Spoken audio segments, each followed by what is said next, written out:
A man lies on a couch, scrolling his phone. His eyes are open but lifeless.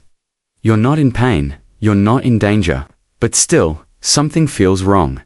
You wake up, check your phone, sip your coffee, go to work, come home, repeat. On the surface, life is fine, but deep down, there's a strange hollowness.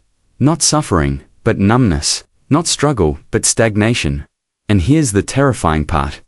This might be the very thing destroying you. In 1932, Aldous Huxley warned of a future where people wouldn't be oppressed by force, but sedated by pleasure, where truth would be drowned in entertainment, and freedom traded for comfort. That world isn't coming. It's already here. We are not enslaved by tyranny. We are pacified by convenience. And slowly, we're forgetting how to feel alive. The couch, the screen, the endless stream of noise. They ask nothing of you, but they take everything, your time, your strength, your fire. Comfort has become the modern cage, and most of us are too dazed to see the bars. This isn't about rejecting rest. It's about reclaiming purpose, because comfort without meaning is just sedation, and a life of sedation isn't living at all. In the next section, we'll uncover how Huxley saw this coming, and why his forgotten warning may be the most important message of our time. Black and white footage of crowded cities, flashing ads, fast food, people laughing with dead eyes.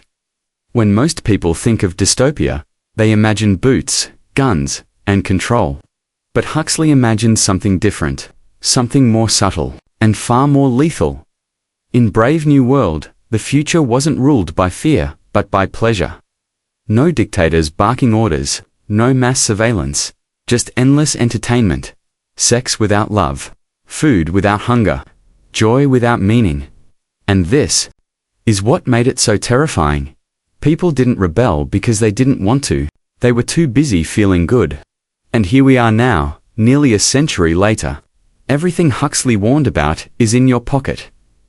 On your screen, in your fridge, we binge shows that leave us empty. Scroll feeds that flood us with dopamine. Eat meals that comfort, but don't nourish. And we call this freedom. But it's not freedom, it's sedation, the kind you don't wake up from until it's too late. Huxley feared that truth would be lost, not by censorship, but by irrelevance. That we'd be drowned in a sea of distractions. That people would no longer care about reality, because illusion would feel better, and it does. That's the danger. This isn't fiction anymore. This is your Tuesday night, your lazy Sunday, your quiet surrender. And if we keep living like this, we won't need a dictator. We'll willingly give away everything just to stay comfortable. In the next section, we'll expose how comfort rewires your brain, and why breaking free starts with what you don't want to hear. Brain scan animation, neural pathways lighting up, then slowly dimming under repetition. Your brain isn't built for endless comfort. It's built for challenge, for growth, for meaningful struggle. But comfort hijacks that system, every time. You scroll, binge, or escape into convenience. Your brain rewards you with a hit of dopamine. It feels good, but here's the problem. Your brain doesn't care if it's meaningful. It only cares that it's easy. Over time, the reward system becomes lazy. Instead of striving for deep fulfillment, it starts chasing shallow pleasure, and soon, silence feels unbearable. Stillness feels like boredom. Effort feels like suffering. You become allergic to discomfort, and addicted to numbness. It's not just your habits that change, it's your identity. You stop reading, stop exploring, stop growing, not because you're incapable, but because your brain now equates challenge with pain. This is how people die before they're dead. Not in one tragic moment, but over years of quiet surrender. Huxley saw it coming. He didn't just warn us about external systems of control. He warned us about internal decay.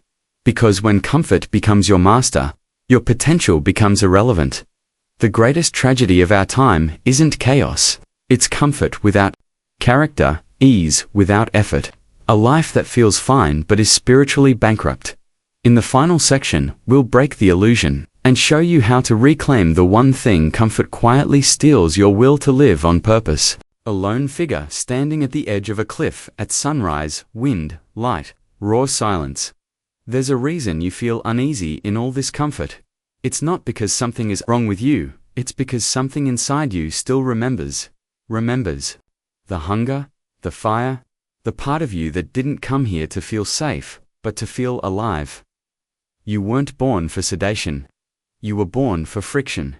For moments that test you, break you, and rebuild you into something deeper. Comfort will promise you peace, but it robs you of depth. It tells you that silence is scary. That challenge is cruel, but it lies. Real peace doesn't come from avoiding discomfort. It comes from walking through it and discovering who you are on the other side. That's what Huxley feared we'd lose. Not just truth, not just meaning, but the very spark that makes us human. And if you've made it this far, that spark in you isn't gone. It's just been quiet, waiting, drowned beneath dopamine and distraction, but it's still there, flickering. And now, it's your choice. Do you keep pressing snooze on your soul, or do you wake up? Because the world doesn't need more people seeking comfort. It needs people willing to feel again, willing to risk, to hurt, to grow, willing to live with their eyes wide open. Visual fades to black. One candle flickers in the darkness. Call to action. Escape the numbness. Begin where it hurts. That's where life starts to feel real again.